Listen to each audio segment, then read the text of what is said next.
짧은 시간이지만 10분간 휴식 잘 취하셨나요? 네. 네, 굉장히 흥미롭고 너무나 짧게만 느껴졌던 푹 몰입해서 들었던 이 강연. 다음으로는 궁금한 것이 있나요? 질의응답 시간입니다. 제가 이 딱딱하게 질의응답을 어떻게 시작해야 되나 고민을 했었는데 우리 이정민 교수님께서 궁금한 것이 있나요? 라고 친절하게 네이밍을 해주셔가지고요.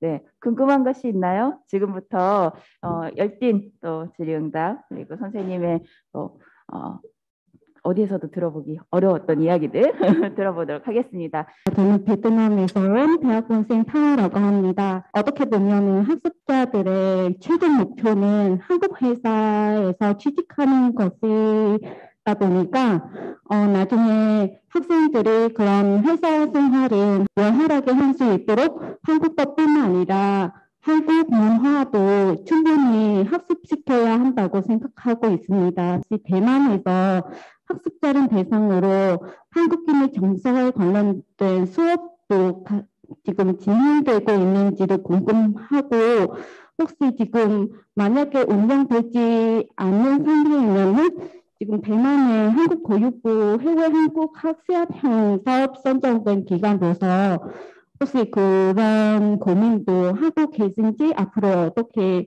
이 부분에 관련된 어떻게 생각하고 계신지도 궁금합니다. 한국인의 정서를 외국인이 완벽히 이해할 수 없다는 건 저는 자명하다고 생각합니다. 하지만 그 비슷한 거를 배울 수는 있다고 생각해요.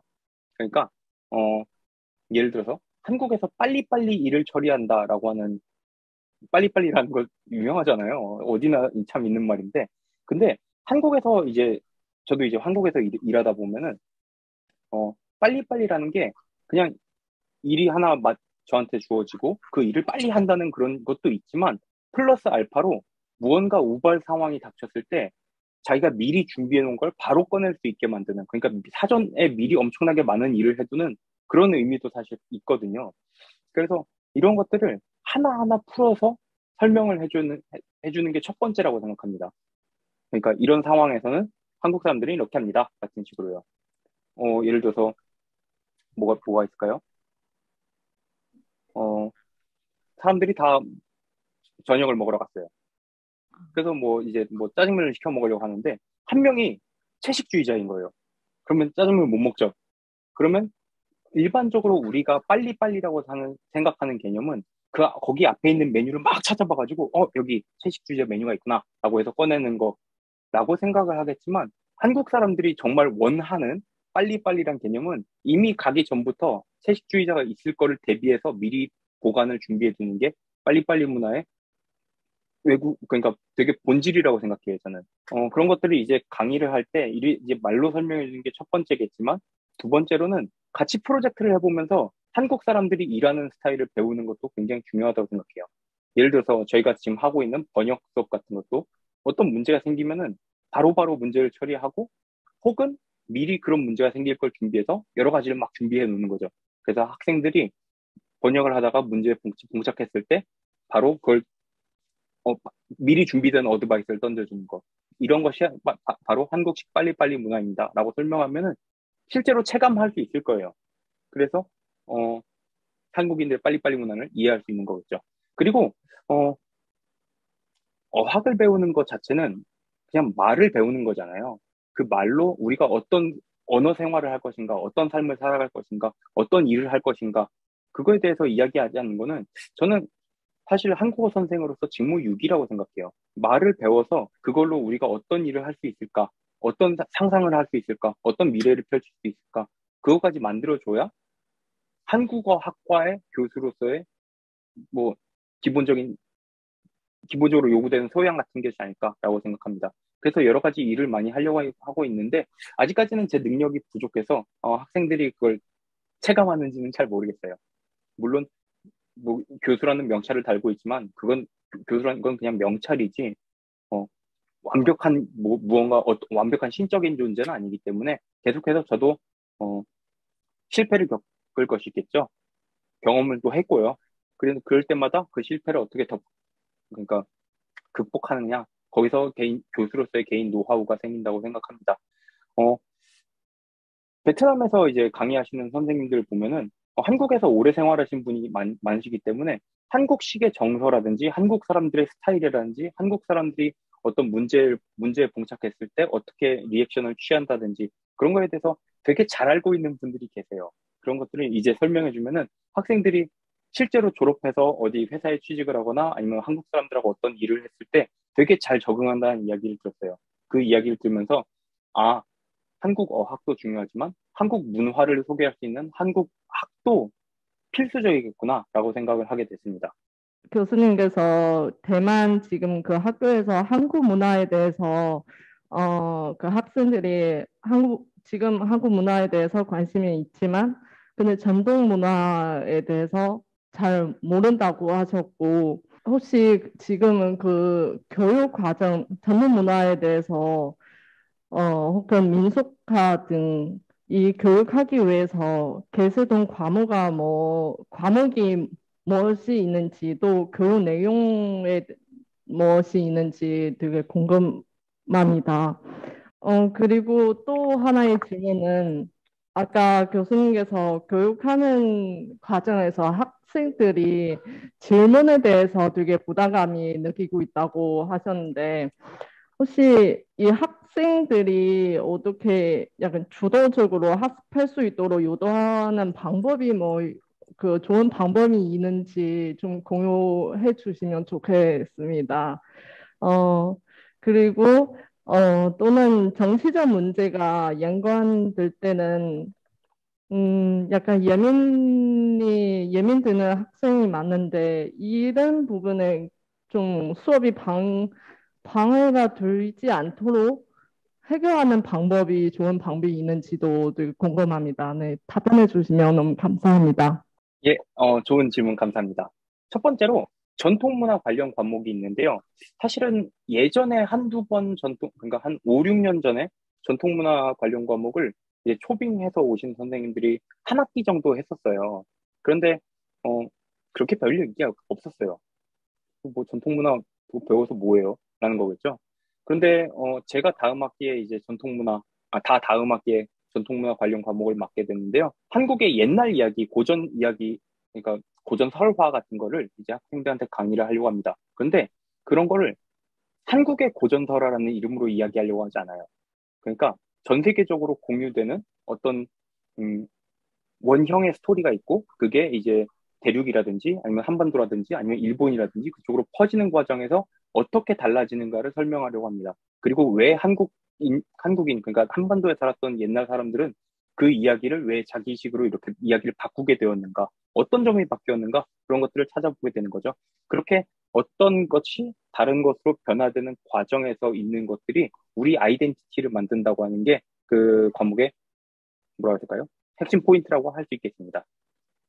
그리고 그런 거 하면서 옛날 이야기만 하면 학생들이 별로 관심 없어요. 그렇기 때문에 제 고등학교 동창이 이동욱이 나오는 도깨비 같은 것도 틀어주면서 도깨비의 개념 같은 걸 설명하는 거죠. 그런 것들이 뭐 일본의 오니와 도깨비가 비슷하다고 하는데 사실은 다르다. 왜 이렇게 달라졌는가 같은 것들을 설명하면은 뭐 나름대로 글쎄 인기는 잘 모르겠지만 어쨌든 저 나름대로는 흥미로울 것 같습니다. 그리고 두 번째로요, 질문에 대한 부담감인데요. 이건 참 풀기 힘든 문제인 것 같아요. 수업을 하면서 토론식 수업을 제가 딱 한 번 한 적 있고 다음에 집어치웠어요. 너무 학생들이 말이 없어서. 처음에는 이제 여러분들 토론해보세요 라고 말하면 이렇게 조를 이제 한 4명, 5명씩 한단 말이죠. 아무도 이야기하잖아요. 정말로. 아무도. 그래서, 제가 처음에는 아주 강압적으로 말해보세요 라고 말하면 울어요. 제가 그때 너무너무 당황했어요. 말하자면 여자 울리는 나쁜 놈 되는 거잖아요. 그래서 다음부터 그런 거 하지 말고 여러분들 저는 잠깐 나가 있을 테니까 여러분들 중국어로 열심히 해보세요. 그러니까 정말 정말 잘해요. 그러니까 뭔가 다른 사람 앞에서 한국어를 한다는 게 혹시 내가 틀리면 어떡하지? 이거 내가 다른 사람 앞에서 내 실력이 드러나는 거 아닌가? 좀 그런데 라고 생각할 수 있기 때문에 토론이 필요한 건 저는 최소한 줄이려고 합니다. 하지만 만약에 토론이 꼭 필요하다고 한다면 여러분들 자국어로 하세요 라고 하는 게 저는 지금으로선 최선인 것 같아요. 그리고 정치적 문제, 이게 참 어려운 문제죠. 제 개인적인 스킬이라고 말씀드릴까요? 제 개인적인 기술로는 어느 한쪽 편을 들지 않고 그냥 제3자적인 입장에서 설명하는 거예요. 예를 들어서 쯔위 사건 같은 것도 뭐 대만이 좋다, 대만이 나쁘다, 뭐 대륙이 좋다, 대륙이 나쁘다, 한국이 좋다 그런 이야기가 아니라 있었던 일을 건조하게 그냥 얘기하는 거예요. 제가 정말 궁금해서 짧게 한 가지만 여쭤봐도 될까 합니다. 물론이죠. 네, 아까 쓰기가 조금 능력이 학생들이 부족하고 그 외에 말하기, 읽기, 듣기는 상당히 수준급이다라고 말씀을 하셨는데, 그럼 어느 정도 이제 쓰기 교육이라고 하는 것도, 그리고 또 우리 뭐 문자로 우리가 뭐 온라인상에서의 소통을 하기 때문에 이런 쓰기라고 하는 부분을 놓치고 갈 수도 없을 것 같긴 한데요. 이렇게 학생들에게 좀 보완이 필요한 쓰기 교육에 대한 어떤 이제 커리큘럼 혹은 무엇이 더 필요하다고 생각하시는지, 혹은 이제 우리 여기 한국에서 이제 선생님들이 파견이 돼서 이런 쓰기 교육과 관련된 어떤 부분들을 준비를 하면 혹시 도움이 될지 생각해 보신 것이 있으시다면 말씀해 주시면 감사하겠습니다. 기본적으로 학생들이 많이 쓰는 능력이 굉장히 중요한 것 같아요. 그러니까, 컴퓨터를 자판을 치는 것도 마찬가지고, 핸드폰으로 쓰는 것도 마찬가지고, 실제로 손으로 쓰는 것도 마찬가지고요. 쓰는 기회를 많이 늘리고, 그리고 또 중요한 거는 첨삭이 굉장히 중요하다고 생각합니다. 그러니까, 틀린 말 쭉 긋고 이렇게 쓰세요. 누구나 그렇게 할 수 있죠. 근데 학생들 입장에서는, 저도 중국어를 배우는 입장에서, 제 중국어 선생님이 쭉 거기서 이거 틀렸다라고 하면은, 왜 틀렸는데요? 를 알 수가 없어요. 그러니까, 어, 제가 막 이렇게 이유를 생각해봐가지고, 이래서 틀렸구나, 막 문법책 찾아보고 그렇게 할 수 있겠지만은, 제가 그렇게 그러니까 염두 판단한 내용 자체가 틀렸을 수도 있거든요. 그래서, 제가 지금부터 하려는 거는, 음, 한국인 학생들을 최대한 많이 끌어와서 약간의 돈을 주고서 첨삭을 설명해달라고 하는 거예요. 왜 틀렸는가? 왜 이렇게 쓰면 안 되는가? 같은 식이죠. 학생들 보면은 카카오톡이라든지 여기는 라인을 되게 많이 쓰지만 카카오톡을 한국어 연습하려고 쓰는 학생들도 있어요. 그런 학생들이 카톡체를 글로 쓰는 경우가 있어요. 그 왜 틀렸는지 몰라요. 선생님 크크크크 어제 제가 점심 먹었는데 완전 개쩔었어요. 막 이런 식으로 저한테 메시지를 보는 거예요.